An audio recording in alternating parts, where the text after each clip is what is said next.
Former President Trump and Vice President Harris were out on the trail in neighboring states today. Harris fired up some of her Republican supporters in battleground Arizona. But we begin our coverage with former President Trump, who held a rally in Colorado, a state not seen as within his reach in this election.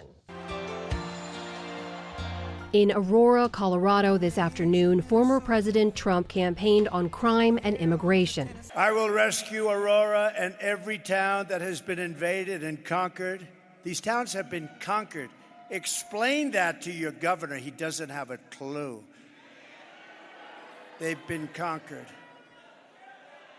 And we will put these vicious and bloodthirsty criminals in jail or kick them out of our country.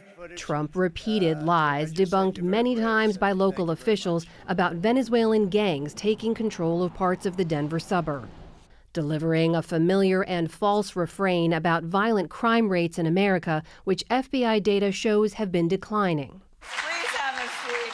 Vice President Harris, meanwhile, rallied in neighboring Arizona, her second straight day in the battleground border state, this time courting voters from across the aisle at a Republicans for Harris event. Each of you have had the courage to say, hey, we may not agree on every single thing. That's also what a democracy looks like.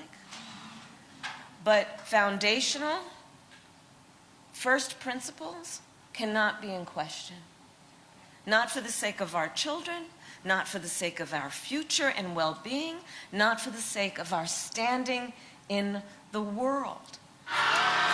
Her running mate Tim Walz was in Michigan earlier today. She's proud to be part of the most pro-labor administration in American history. Working to win over a group the campaign has struggled with, blue-collar union workers in battleground states. Hello, Pittsburgh! Are you fired up? Former President Obama has joined that effort, rallying for Harris last night in Pennsylvania and offering sharp takedowns of her opponent. There is absolutely no evidence that this man thinks about anybody but himself.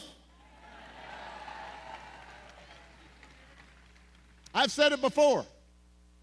Donald Trump is a 78-year-old billionaire who has not stopped whining about his problems since he rode down his golden escalator 9 years ago.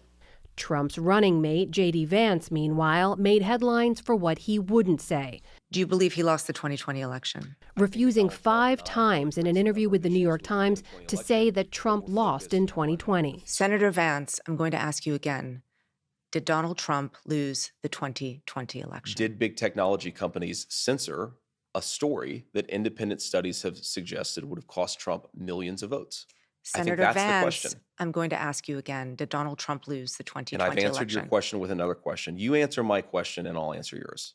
Vance refused last week to answer the same question during the vice presidential debate, with polls consistently pointing to a razor-thin race. Jill Stein. A new ad from the DNC today warned voters that backing third-party candidate Jill Stein could tip the results in Trump's favor. Stein was key to Trump's 2016 wins in battleground states.